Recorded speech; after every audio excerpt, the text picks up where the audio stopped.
Ouda Oumza prépare un repas à l'extérieur de sa tente de fortune. Il y a 3 mois, elle vivait à Al Jeneina, une ville du Darfour dans l'ouest du Soudan, avec son mari et ses 2 filles. Mais les violences l'ont jetée sur la route. La voici désormais à Adré, petite localité à la frontière, mais du côté tchadien, elle y est au moins en sécurité. Le matin, ils nous attaquaient et vous savez, pendant qu'ils nous attaquaient sur les routes, ils nous ont tout pris. Argent, nourriture, vêtements. Ils ont même tué des parents et des amis. C'était difficile parce qu'ils ont fait des choses vraiment horribles. Ils continuent tous les jours à passer la frontière, réfugiés, témoignant de violences incessantes.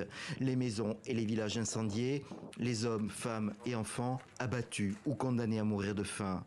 Arrivés au Tchad, ils ne peuvent plus compter que sur l'aide internationale. Avec les HCR et le gouvernement tchadien, nous estimons qu'environ 100 000 personnes ont déjà franchi la frontière à Adré. Ils sont en train d'être relocalisés. Aujourd'hui, nous sommes ici pour faire une distribution des nourritures où nous allons leur donner une ration minimale pour 1 mois. Ce sont beaucoup de femmes et d'enfants comme vous pouvez les voir. Ils ont vraiment besoin d'abri. Ils arrivent sans rien. Depuis le 15 avril dernier, tout le Soudan s'est embrasé. Mais le Darfour, ce grand ouest soudanais, est particulièrement touché. Là où au début des années 2000, des violences intercommunautaires, qualifiées souvent de génocide, avaient fait environ 300 000 morts. Jeudi, le procureur de la Cour pénale internationale a annoncé l'ouverture d'une nouvelle enquête pour crimes de guerre.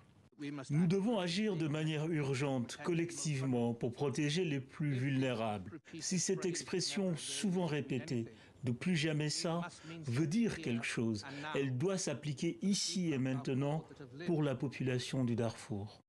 Pour le procureur de la CPI, l'absence de justice pour les crimes du Darfour, au début des années 2000, a semé les graines de ce dernier cycle de violence et de souffrance. L'ONU estime que ce conflit, depuis 3 mois, a fait 3 000 morts et 3 millions de déplacés et de réfugiés à l'étranger.